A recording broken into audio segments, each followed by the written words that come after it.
Hello everybody, welcome to Break Remake. I'm your host Joan. Today I'm going to show you how to do this. Make your own fancy bias tape. The first method, you can make the bias tape as long as you want. The second method is the least amount of waste for making bias that I've ever seen, and I'm sort of in love with it. The first method of making bias tape for yourself is the box method. Well, both of them are box methods, but this one, you have to draw a 2" by 2" box on your fabric so you can start establishing the bias. Make sure that one edge is along either the selvage or like a snip and rip edge. The selvage edge is just the clean edge, or like it's slightly fluffy, but it's the edge that the fabric was held while it was woven together. I just chose 2 by 2 kind of arbitrarily. You can make the box any size you want. I do 2 by 2 because my ruler is 2 inches wide and it makes my life so much easier. Once you have your box all drawn, then you can lay your ruler diagonally. That is your perfect 45-degree angle.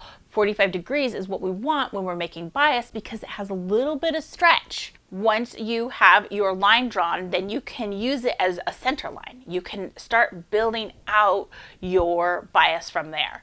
What's great about this method is you can make your bias as long as you want. You can make it the whole width of the fabric if you want to. But for this example, we're just gonna do 10 inches by 20 inches. Keep it easy. Once you have your 10 inches drawn visy-wazy on your line, then you can go ahead and start doing your 2" strips. This is important that you mark your 2" strips. We're gonna be cutting along these lines later, so keep them as neat as you can. Once your big box is all drawn, you can cut out around the edge that you've created. You wanna pin it so it's off by one of the lines.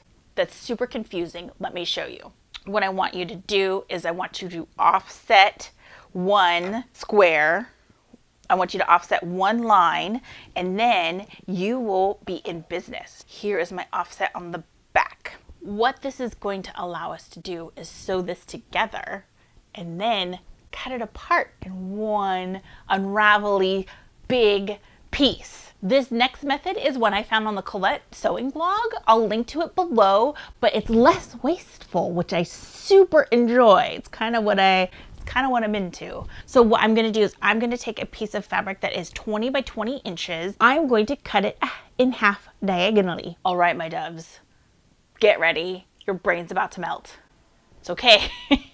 I'm right here with you. What you're going to do is you're going to put your square right side up, and then you're going to take one edge, the far edge, and you're going to flip it over so you can pin it together. So you have one big piece of bias tape. Let's pin this together and then sew it. Well, well, well, what do we have here? We've got a nice big long piece of bias that I can go ahead and start drawing my 2" marks on, and then we have another piece we can make into continuous bias. I've got all my lines drawn. Now do you recognize where we are?